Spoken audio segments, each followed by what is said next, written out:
Hi guys, ఈ వీకెండ్లో థియేటర్స్లోకి వచ్చిన the girl friend movie review చెప్పుకుందాం. ఈ మూవీలో మన నేషనల్ క్రష్ రష్మికా మందన హీరోయిన్గా, దసరా ఫేమ్ దీక్షిత్ శెట్టి హీరోగా చేశారు. And directed by Rahul Ravindran. ఈ మూవీలో డార్కర్, పెయిన్ఫుల్ సైడ్ ఆఫ్ లవ్ని డిఫరెంట్ షేడ్స్లో ఎక్స్ప్లోర్ చేశారు. సో మూవీ ఎలా ఉందో ఈ వీడియోలో చూద్దాం. ఇంకా స్టోరీ విషయానికొస్తే, రష్మిక యాజ్ భూమాదేవి అనే ఇన్నోసెంట్, సింపుల్ మైండెడ్ గర్ల్ హైదరాబాద్కొచ్చి తన ఎంఏ ఇన్ ఇంగ్లీష్లో జాయిన్ అవుతుంది. అదే కాలేజ్లో దీక్షిత్ శెట్టి యాజ్ విక్రమ్ను కలుస్తుంది. ఫస్ట్ ఫ్రెండ్షిప్తో స్టార్ట్ అయినా తర్వాత స్లోలీ లవ్గా మారుతుంది. బట్ లవ్ స్టోరీ అంత సింపుల్గా ఉండదు. విక్రమ్స్ బిహేవియర్ స్టార్ట్లో బానే ఉన్నా టైం అవుతున్న కొద్దీ toxic, over possessive, controlling and మ్యానిపులేటివ్గా బిహేవ్ చేస్తాడు. భూమా లైఫ్ పూర్తిగా చీకట్లోకి వెళ్ళిపోతుంది. Her father, friends, peace of mind అన్నీ పోతాయి. ఇక ఈ సిచ్యువేషన్ నుంచి ఆమె ఎలా బయటపడుతుంది, ఫైనలీ ఆమె డిసిషన్ ఏమిటి అనేదే movie score point.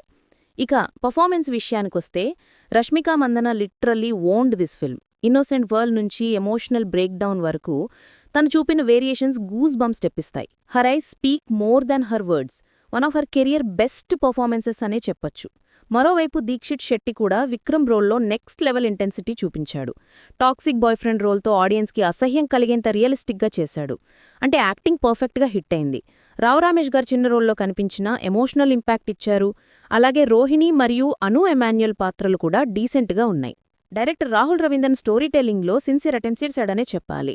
Bhuma emotional స్టేట్ని రిప్రజెంట్ చేయడానికి బాత్రూమ్ సీని వాడిన విధానం చాలా సింబోలిక్గా ఉంది. కానీ స్క్రీన్ ప్లే కొంచెం అనీవెన్గా అనిపిస్తుంది. ఫస్ట్ హాఫ్ ఎంగేజింగ్గా ఉంటే సెకండ్ హాఫ్ మాత్రం డ్రాగ్ అయి ప్రిడిక్టబుల్గా మారుతుంది.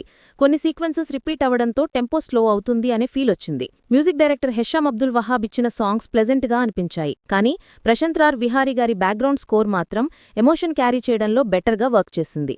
సినిమాటోగ్రఫీ నీట్గా ఉంది. విజువల్స్లో మాత్రం సాఫ్ట్ టోన్ మెయింటైన్ చేశాయి. ఫైనల్గా చెప్పాలంటే ద గర్ల్ ఫ్రెండ్ ఒక స్లో పేస్డ్ ఎమోషనల్ డ్రామా. ఇది అందరికీ నచ్చే సినిమా కాదు. ఎస్పెషల్లీ మాస్ ఆడియన్స్కి కొంచెం హెవీగా అనిపించవచ్చు. కానీ టాక్సిక్ రిలేషన్షిప్స్, ఎమోషనల్ అబ్యూస్ లాంటి టాపిక్స్ పర్సనల్గా ఫీల్ చేసిన వాళ్లకి ఇది డెఫినెట్గా కనెక్ట్ అవుతుంది. రష్మికాస్ పర్ఫార్మెన్స్ మాత్రం మూవీకి బ్యాక్ బోన్ అనే చెప్పాలి.